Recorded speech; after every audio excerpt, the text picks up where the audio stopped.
Morena whānau, ko Jay taku ingoa. I guess a couple of things that we're going to be going over today is, I guess, our journey into radio and how we got here and how I'm standing in front of you. So I suppose to start with that, I've always been a conduit. I've always been a conduit of people and things. I am the one that will bring them together. And in the first instance, that was in education. So I trained as a primary school teacher, and at a very young age, I figured out how hard that job was, and there was no way that I was going to be able to do it because I'm quite an incredibly lazy person, believe it or not. Slideshow will show you that very shortly.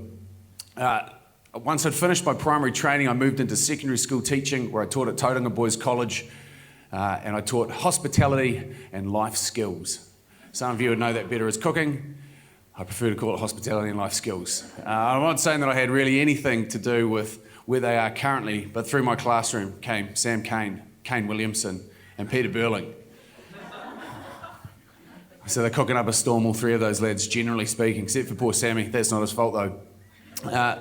From there, after doing my registration, I wanted to head off overseas like every young Kiwi does, and I travelled straight to Auckland, where I got a job at MTV, and that's where it basically stopped. From there, I jumped on the Viacom credit card and managed to get myself around the world and get myself into a few situations, which taught me the importance of relationships. Especially at MTV, as a fledgling part of the TV industry, we had no money, absolutely no money. So we had to beg, borrow, and steal, and show value when we had none, effectively. And that put me in good stead. Well, when I was moving out of TV, I was getting a little bit old, starting to look a bit more rough around the edges than I currently am already, and it was time to get into radio, because I believe the radio is for the terrible-looking humans of the world, and it doesn't matter how old you are. It's one of those things you can just make up, and people just have to believe you, and when you get there, you just talk in a voice like this, and people love you, and it's your stuff there, Flinny, Bobo, Jimmo, Yibbo, Yibby. Everything that I thought radio was when I turned up to ZM, it completely wasn't. I thought that I knew everything. I thought that I knew exactly how the radio world worked. And when I arrived at ZM and I asked Christian Boston, the radio genius that he is, for a job, he told me in no uncertain terms, Jay, you're too shit for radio. And it kind of hit me between the eyes. What are you talking about? I came from MTV. It's the biggest global brand. And this is just, like a pop station. It's the equivalent, but without having to look any good. And you're not really guiding anybody in any direction. There is a science to radio that if you're not in radio, you don't understand. There is a connectiveness to your audience that unless you're in it, you don't understand. At MTV, we were the pointy tip of the spear. Everything that we ploughed through, people would follow us. We said wear this, they'd wear that. If we said drink this, they'd drink that. If we said drive this, they'd ask their parents for a bit of cash and then they'd get them behind the wheel. But with radio, there is no trust until you have that relationship. And that's the thing that I enjoyed the most, was learning and crafting how to make that relationship. I am the conduit. I am the conduit between people, and I am the conduit between brands. And that is where the magic of radio happens. There is always an expectation from brand and an expectation from listener. And that little bit in the middle, that's where I like to play. I am the jester that will dance for you. I will get you across the line and I will bring them to you. And that's how I got to be at The Rock. And when I started at The Rock with Dunk, because I was done with radio. It was a slow-moving beast, in my opinion. It was falling off the rails. Print was dying. TV was done and dusted. Radio was the next cab off the rank to drive off the cliff. And so radio was done with me, and I was done with radio. And I begged Brad King for a job at The Rock for years. And he finally found me at the bottom of the barrel after Dunk's last co-host said that he was going on a trip to Bali for the weekend and never came back. So I stepped into the void, and I had a whole bunch of caveats to taking this job. I didn't want it to be the same old radio that I thought it was. I didn't want it to be the ladsy absolute disaster that commercial radio was in the rock realm. I wanted it to have meaning. I wanted to have a platform to create some space for men to be better, because at the end of the day, everyone does want to be better. We've got a 60% slice of our audience that are male. 40% of our audience are female, and they're there for the exact same reason, to be better, to enjoy themselves, to have some part of their day spiked so that they can get home and be those mothers, those brothers, those sisters, those partners, those bosses, whatever it is, to the best of their ability. And we set about doing that with these pillars that we work to ruthlessly within our show to make sure we are the champion's champion. So if we win, you win bigger. If you listen to our show, we feed the backs. We aren't that halfback that likes to chip and chase. We aren't the Aaron Smith straight up and down box kick coming down with a bit of Jesus on it but going nowhere. We are the person that distributes and gets you out there and in amongst it. So let's see if we can work this thing. Yes. The team at MediaWorks asked me if I'd like a hand with putting together a presentation for them, and the answer was a solid no. I've got this thing. It's about now that a large portion of the audience here today is going, oh shit, this could be reshuffled for tomorrow, so enjoy it while you can. See what I did there? I spent most of my time on doing this photoshopped image, and as a result of that, the rest of the presentation has suffered, I'm not going to lie to you. The next thing that we moved into was, is there a station if no one is listening? How to find them and how to keep them. How do you build your audience? And it's all of those things that I mentioned. It's about giving them a structure where they can feel that they are a part of something bigger than just music and ads. And how do we do that? Well, we run everything through that filter. We run every single thing that we do through that filter. How are we giving you the opportunity to be better? How are you going to create a more positive life by being a part of our show? How are we going to create a more positive brand awareness for your brand through our show? If we're not doing that, we're not doing our job. And the more open and honest and ruthlessly honest that we are, the more people sort of warm to us as individuals. Dunk's a great bloke. He's one of the greatest. He's a proficient radio host at a level that I've never seen, but he cares. He has, without me talking on his behalf, his wife is an adopted Māori who is just discovering her Māoridom now. And that journey to be a part of as a co-host is incredible. I went to bilingual schools my whole life, rural bilingual schools. There were only Māori kids and Pākehā kids at my schools. And as a part of that, I can help him out and help them out as a part of that journey. And then on air, there was not that long ago that you would never hear any Māori pronunciation on the rock, or at least correctly. And we get a red hot go every single day. And it is appreciated, and we know that because we're continually fed back to by our listeners. We're vulnerable to them, and as a result, they are vulnerable back to us. And I love to be in that part. It's not uncommon multiple times a day for people to check in on us, whether it be via text or via phone call. Hey man, how's it going? Are you doing all good? Because we set that culture up within the rock. And we do it back to them as well, whether it's online or in person.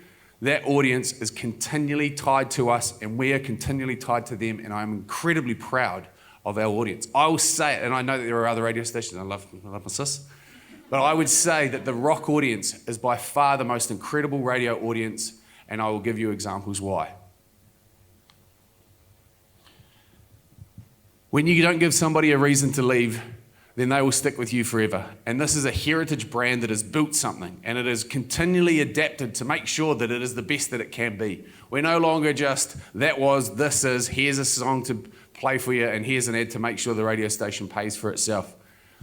The thing that makes us so special is that our audience is intrinsically connected to everything that we do. And we're a pretty slow-moving beast. If you were to say to somebody in a pop CHR station, what are your key focuses at the moment?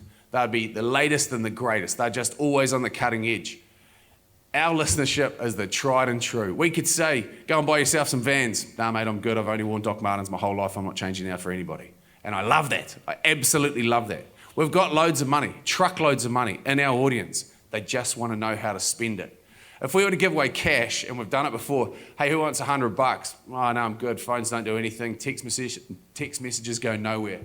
We've got Mad Monday meat packs, ladies and gentlemen. Who wants a $50 meat pack? Gee whiz, hold on to your seats because those phones are getting absolutely cooked today, and I can't even read the text machine. It's spinning like free pokies. That connectedness to our audience allows us to be the conduit between the brands that we love to work with, the brands that you represent, and our audience.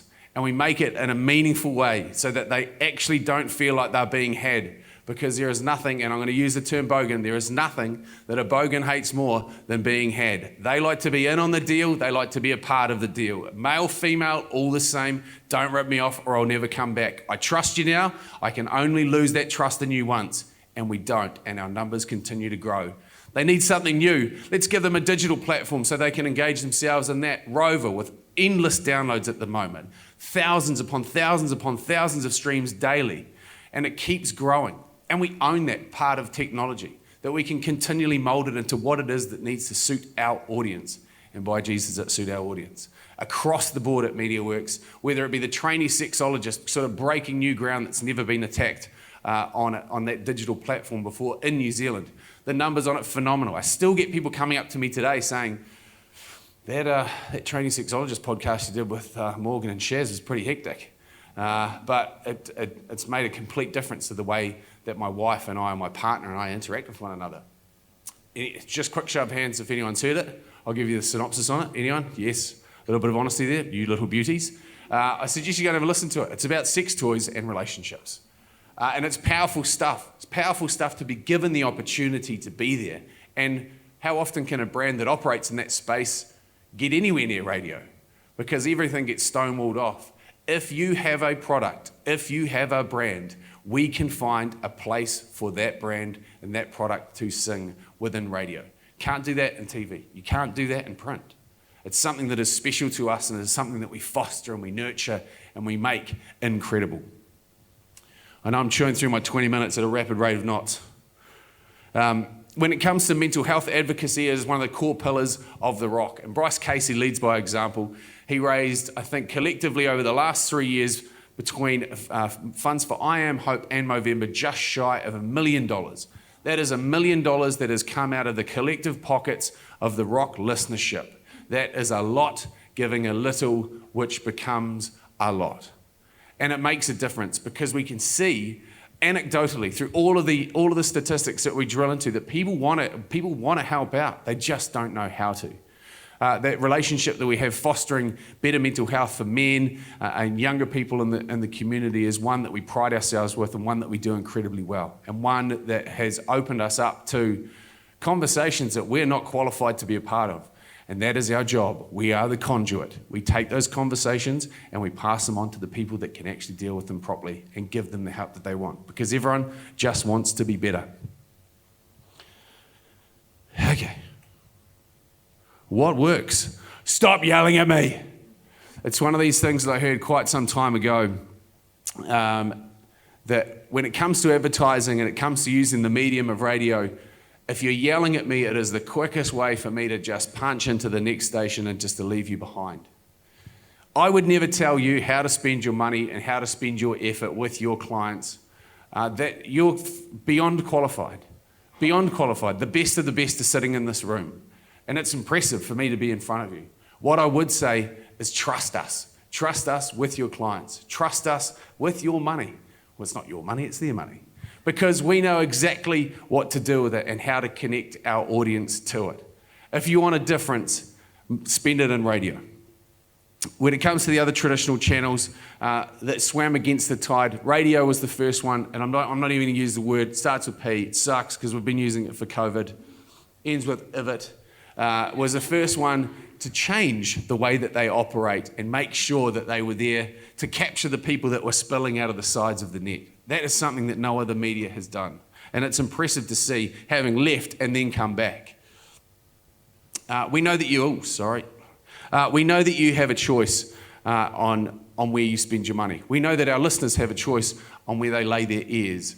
And so when we can actually make that partnership work for both people, then that's when true magic happens in radio, I think. I'll wrap things up and pass over to Stacey now. Thank you so much for letting me stand in front of you and show me a picture of my face on the rock. It took me quite some time. I didn't quite get the applause that I was after, but that's understandable. Thank you very much, Stacey. I appreciate you. I know it was a bit of a rabbit session. We are having a Q&A afterwards, so if there are any questions or if there were some sentences that I just blended together in one word, I will clarify for you after this. Thank you, team.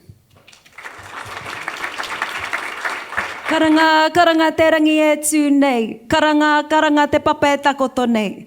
Raranga hia mai te ira atua. Raranga hia mai tua wāhine. Ko hine ahuone, ko hine tītama, ko hine rauwhārangi, ko au e tū nei, ko hine e te ata. Ue hā tau mai te mauri. Haumi e, hui e, tae ki e. Thank you to the three people who knew the part where you have crowd participation. It's actually from our waka traditions about how we bind a waka together. We say haumi e, hui e, And the part at the end is taekie. Are we going to do this? Haumie, huie, taekie. Those were my daughter's first words. So that's sort of like coming out and going, as you take your first words in the world, going, hallelujah. And that's my girl. 12 years old and I got some karma coming at me. Hoi anō e mihi ana ki a koutou katoa, e mihi ana ki te rangi, e mihi ana ki te whenua, e mihi ana ki ngā mana whenua o te takiwā nei, Ngāti Whātua, ki o rākei, tēnā o koutou katoa. E whakaro nei au mō tōku tūpuna a tamate kapua. Ka titiro atu au, ki a rangi I toto, te rangi I toto ai te ihu o tamate kapua. Koina tētahi o ku tūpuna, ko tahu pōtiki hoki tētahi. Nō reira, ko ngai tahu, ko te aroa, e mihi atu nei, e mihi atu nei. I am from Te Aroa Waka. Te Aroa had a captain called Tamate Kapua, and he was famously a womanizer. And he is the man that Rangi Toto is named after. We say Rangi Toto, the full version is Te Rangi I Toto ai te ihu o Tamate Kapua, the famous womanizer. So when I stand in front of you today, I recognise the mana whenua, Ngāti Whātua, and we can see out on our harbour here, te Waitamata, te rangi toto, te rangi I toto ai te ihu tamate kapua. So those are all the things that bring us here today. So what brings you here today and what brings me here today is what we are talking about, because actually what we're doing is making a connection, as Jay said. So what makes us who we are and how we share that, but also how we listen, how we observe what our listeners are doing, are living, are feeling, is what makes radio the medium that has this connection. So I'm going to obviously show myself with a fanny pack as well. But before that, I'm going to tell you a little bit about myself. I'm a second generation radio brat. So you could look at this and go, wow, that's some awesome 90s vibes right there. I think Gerhard was in... you were in music at the time, and you could have hooked up with a really famous pop star, but you were too silly to see that she was trying it hard out on you. He said, oh yeah, she rang me up and said she left her shoes in my car, but I thought, oh, okay, I'll bring it to you tomorrow. And we're like, Gerhard, what are you doing? That is her saying, come and bring them to me. But too sweet, too good-hearted. I love that about you. But these were the days. You probably notice the vampire that is Rob Rakete, who looks exactly the same. Mike Haru, Huia Lloyd, Quinton Hita, and V. Shane. So those were the days. And te reo irirangi o Ngāti Whātua is what my FM's whakapapa is. So now the brand is with MediaWorks, but the frequency belongs to Ngāti Whātua. And that time of working for my FM, and that would have been approximately before your birth, 27, 25, 20, let's just say in the 20-something years ago. And I actually went in as a young TV broadcaster to interview Rob Rakete. And they said, you know what, we need a newsreader. And I was like, wow, okay, I'll do that, because who doesn't need 3 jobs when you are 20-something? So I went in and I did it, and I think that the technical term for it was I was really shit. Really, really bad. But that is how I learned on the job, the hard yards, people giving you harsh criticism, actually finding a way, and people growing with you and going, you know what, she started off pretty bad, she's actually less bad now. And so those are part of the connections that we make when we're vulnerable enough to say who we really are, and for our listeners to understand that when I come to you, this is who I'm going to get. Because I'm not Jay, Jay's not me, the rock's not the hits. This is the beautiful thing about radio. We stand in our place, we're open, we're honest about who we are, so that you can match and say, okay, I know who's listening to you, and that's who I need to talk to. But they need to know who they're talking to as well. So actually, even though 90s and the fanny packs was where we were at that point, radio and my history with it starts before that. So this is me when I was Hermione, the Māori version, at Aranui High School in Christchurch. And so I was on the board of trustees, the first student rep, and there's my daddy. James Daniels. And so he was on there too, on our board of trustees, which is hilarious because he was so disengaged with most of my schooling. But he did turn up for the board. And that's kind of, you got to say, Jay, that's the radio guy thing. You're like, hi, I'm here. I didn't really do much behind the scenes, but I'm here. So anyway, good on Papa. He's also now on the Christchurch City Council, so there's a theme, as well as still working in radio for Coast. So Dad actually was one of the broadcasting cadets with the New Zealand Broadcasting School, is that what it was called then? But I remember being really embarrassed because when I was about in intermediate school, Dad did a story with Sunday News admitting that the reason that he had gone for broadcasting school was because he'd seen an ad in the paper, and on that particular day we were so poor that he had traded in some milk bottles to get some money for mints for our tea. So my sister and I must have been about 4 and 2, and Mum and Dad were 17 and 18 when they had us. So it was tough, but at intermediate, all I cared about was how embarrassing it was that Dad had told everyone in New Zealand how poor we were. But actually, I'm proud of that. That's who I am too. That's who we have come from, and that's been our very New Zealand, very Māori struggle. And so now, if you see my husband on the America's Cup coverage and people get a little triggered and go, what would Māori people know about waka? That's our story too. So I think that we reflect a very New Zealand experience coming straight out of Christchurch, those cookie cutter houses. And then we moved to Timaru, and that was Dad's first job at Radio Caroline. Then on to Radio Marlborough, and I used to be the kid dragged in to do some ads. And we also dragged in kids from the cul-de-sac in Blenheim, and the boy next door was Leon Rat. Leon and I are the same age, I would say, and I think that's really evident.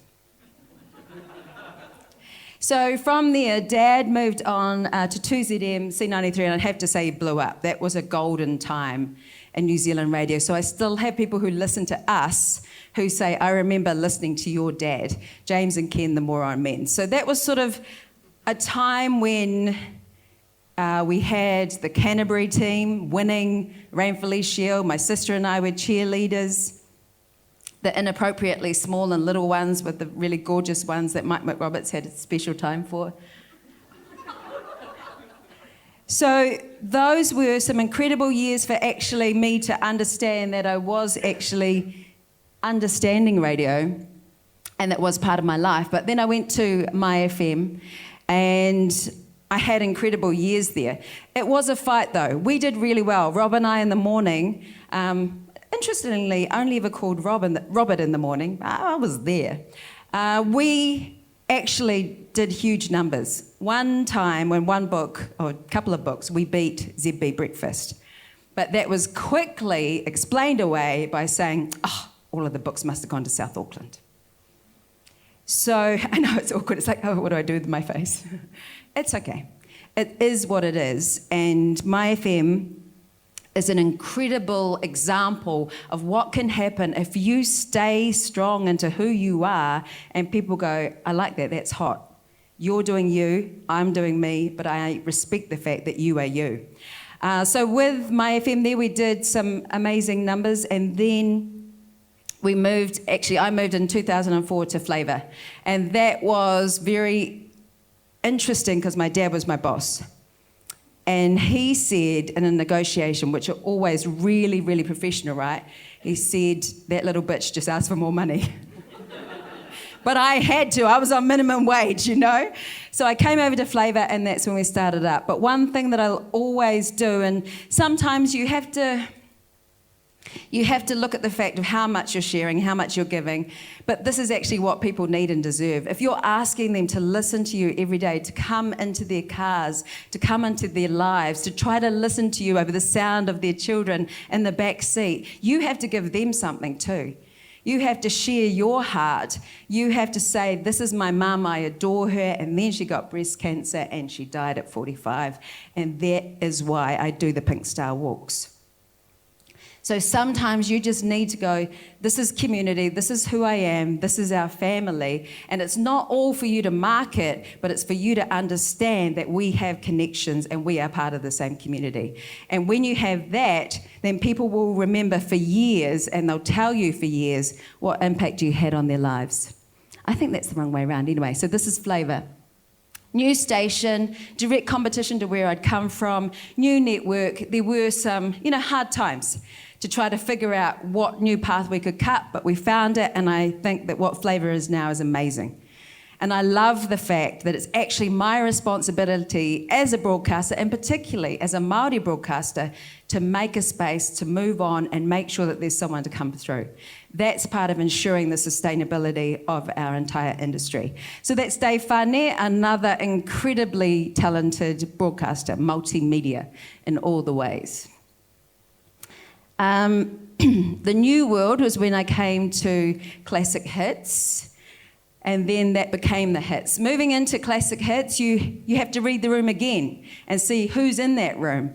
What do they want to hear? What do I need to tell them that will be relatable for them? What do I need to understand about them? So that was a getting to know them process. I started in Breakfast, Auckland, and then we became Drive, and then we became the hits. I'm the token straight person in my show. But as you can see, the reason that I put this picture up here is not to say, oh my gosh, I got a famous friend. It's actually that the connection is genuine. People can hear that. They hear a friendship. They feel part of it. That's why they remember it. And that's why they say, actually, no, I need to change my Sky subscription as well. Those kind of things actually do matter. Work meetings, that TikTok one, that's me trying to TikTok like my daughter around the entire house. I can't ask her a question without her TikToking it back. It's like an interpretive dance. But it reflects the lives of our listeners. And that's the thing about the new media, the Ao Hall, it's cutting through the scroll. And so I love that NZME has everything quite integrated now. So I can do something like this for the Herald, and it talks to the person who's actually planning the journey. I did a spreadsheet itinerary for our family holiday to the South Island. I wanted to check it over with my husband, and he gave me approximately 30 seconds of his attention. And it was a beautiful spreadsheet. And then he had the audacity, we'd go up to a place, we'd drive, and then he goes, does it have the pool? And I'm like, no. Back at spreadsheet time, that was when you were allowed to have an opinion about it. But right now, here I am. I'm the person who plans the holidays. I'm the person who fills in the survey book, probably. So what we're doing is actually selling a solution, but believing in it. So if I'm going to ask you to get to know me, to trust me, then what I tell you has to be truthful and has to be honest, and that's the opportunity with marketing through radio as well. We've built these connections, and so we can actually say to each other, this was awesome, this is what is making my life better, and this is why I had to make a spreadsheet. Nō reira, koina aku kōrero. That is what I'd like to share with you today. But thank you so much for coming along, eating the free food. I know that was hard. But also for considering all of the elements that go into radio that maybe people don't understand from our perspective. But we are in this environment and symbiotic situation, haumie, huie, taeke, we're all bound together. So I hope that we can actually make these opportunities really work, and for you to ask questions of us and for us to help you. Because when you're out in the front line doing the job that I definitely cannot do, but you do amazingly, let's help each other to actually make it easier for you when you're there at the coalface. Nō reira, tēnā koutou, tēnā koutou. Kia ora koutou katoa.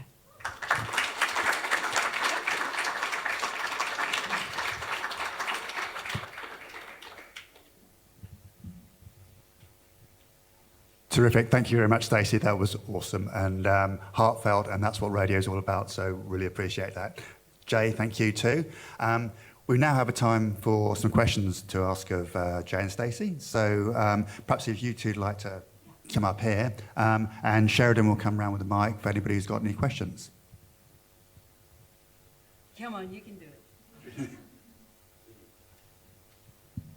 Hello, guys. For both of you, what do you think makes a good sales promotion? Like, what makes a really good integrated campaign for you guys when you're delivering that messaging? Because I know we come to you with some pretty hairy briefs sometimes. So. No, we love them. Yeah, we know those are definitely our favourite. I think if I was to use an example, it would have to be the Rock 2000. It just touched so many bases in terms of how many people actually voted, gave up their time, in terms of linking a brand to an actual product that we're putting out.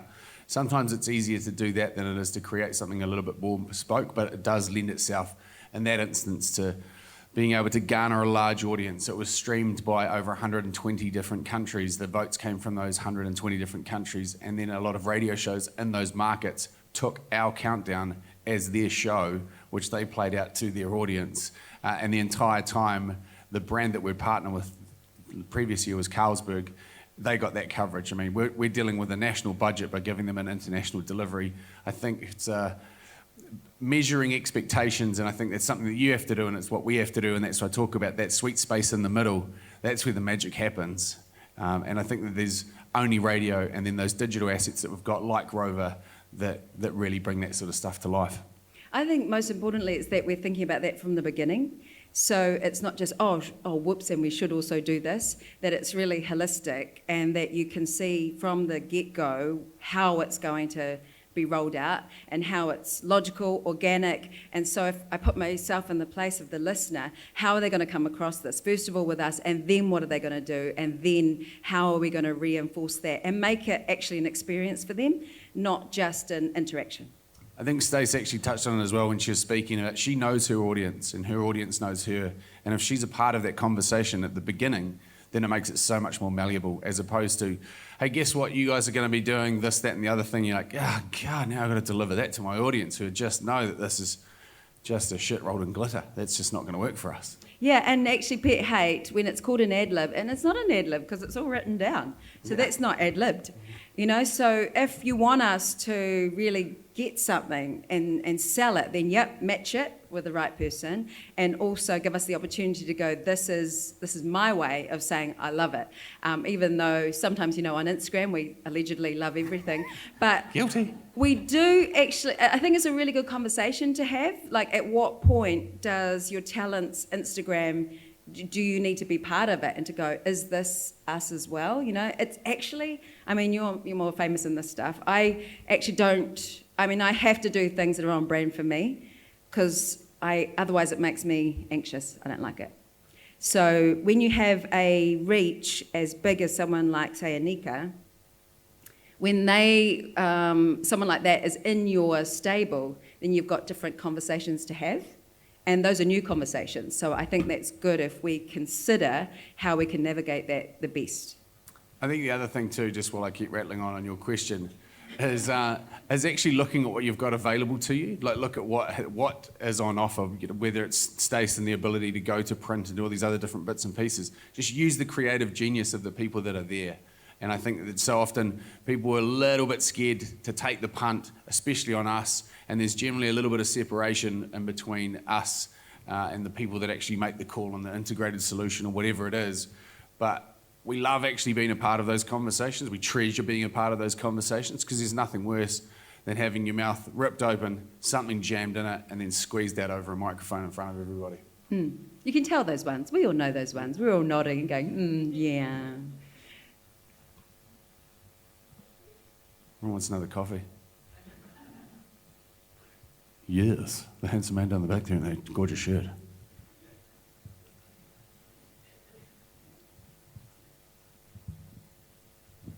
You mentioned social media. How important are your pages to you, and how much do they tie into your radio identity? For us, it's massive. And we're quite a slow adopting audience, the rock listenership. So we're slightly behind, which means that we can weed out what works and what doesn't work. We're not sprinting in the dark like some of the other younger CHR stations. So for us, the growth that we've experienced in our social pages, it's just another level of connection. It's a little bit more behind the scenes when we're talking about, and we both talked about, having that closeness of relationship with our listenership. That is where you can really see things. There is stuff that you can put on there that you can't sometimes put on radio as well, and it offers a different perspective. We try really hard. It's one of those things that I think that all shows possibly don't do to the best of their ability due to not having the time allocation or the bandwidth, because at the end of the day, our focus is our radio show. And that is the beauty of radio, is that we're actually bolting all of these other bits and pieces onto it, whether it be written pieces, whether it be social pieces, whether it be actual moving image and almost short TVC style stuff. It's great, and we can do a great job of it. It's just a really tough thing to resource, and I think that that's across the board, but that's once again an amazing opportunity for something incredible to be made. I know that, and this will probably fly in the face of a lot of advertising chat, but what used to cost $1 million to make a TVC can almost, not to the same level necessarily, because there are some incredible directors that do an incredible job, but we've got the talent there, we've got the concept there, we've got the brand there, and there is the ability to have it shot incredibly well to do a similar job. It's not going to replace it, but it'll do a similar job to give you the same brand awareness, and that's where it can live in that social space. And I think it's really important. I think for us, it's something we're focusing really hard on. And one thing that we, I guess, would say, better than yesterday, not quite good as tomorrow, is our daily approach to that. Yeah, so I'll just clarify when I was talking before about personal pages, so personal pages of hosts as separate to show pages. So I think there's a massive opportunity for show pages and to look at how you don't need to actually blast out what it's advertising, that the innovation in social media and achieving natural shares and natural interaction is a massive way for you to actually get more bang for that buck that you're spending. And so then if that becomes memorable, we have to make sure that we're doing it at the time, that that audience member is actually engaging, the platform that they're engaging on. So are they more Facebook people or are they Instagram people? Where are they and what will actually resonate with them? So like say the TikTok video didn't actually advertise anything, but it went really well because people go, yeah, I know that. So maybe what it did was actually market the show and say, this is the sort of stuff I'm that mum TikToking because my 12-year-old does. You know, so just looking really in an innovative way about what each thing can achieve, and maybe some stuff just needs to be online and to have comfort with that. Online but attached to a show, and it still has that benefit. I think another example of that, to Stacey's point, is a team out of Tauranga, Hurley Boats, came to us and they said, we're building new boats. We want you to be a part of this journey. We want the rock listenership to wade into on what it should be that we do. The first boat they built us was awesome. They sold it. The second boat, they're like, okay, we're going to put it purely into the social realms of the rock listenership, and they are going to decide what this boat looks like. Does it want to be a single hull or a multi-hull? It was literally just a sliding percentage sort of to see which one they wanted to go. They went with a twin hull. Do you want to go diesel engines or do you want to go fully hybrid? And I think that's what surprised a lot of people the most, is that the rock good old-fashioned bogans just love doing burnouts and popping tyres and doing skids and cars. They're like, let's go hybrid. Let's change what it is that we put out on the water. Let's be that change. And so they've made this incredible cat that we now call the Hurley Rock Boat. And then there was an opportunity for a sponsor to jump on the back of that. Fisherman's Friend was the one that answered that call, and now it's the Fisherman's Friend Hurley Rock Boat, and it's an incredible bit of kit. It's a $1.2 million boat that a couple of bogans get to sit on, do our show off, and go out fishing on and take out guests on. And it's an incredible example of closing that entire loop. And the other part of that would be, we can make playlists. We can make playlists, the Rover playlist for slaying, getting on the tins and slaying kings with the boys, or whatever it is. And there is a place for that to happen. It doesn't just go by in the blink of an eye. And we can drill down into the analytics of all of that social data and service those people where they need to be serviced. Find the ages, bring down those splits, and fire those products straight to them. It's a pretty special bit of kit, one that's not quite utilised to the full extent that it could be, but one that will be 100% utilised to its full extent in the coming months, particularly for us, and I know across the board in radio. If you want to get to that specific person, if you want a fella that's got blonde hair, wears glasses, drives an Audi, and listens to Slipknot, we can find that person for you and chuck something in his hands that you want to be there. And I think, when you're talking about social, but that's when we say Rover and we say iHeartRadio. So what we do is people come in there, they're listening to one thing, and they go, actually, while I'm here, I need to listen to all the things. So that's where radio's growing and understanding that we will actually build audience through that as well. And to be accepting of that, that doesn't always just have to be linear and the time that you are engaging when we're on our shift. It's actually all those different things as well.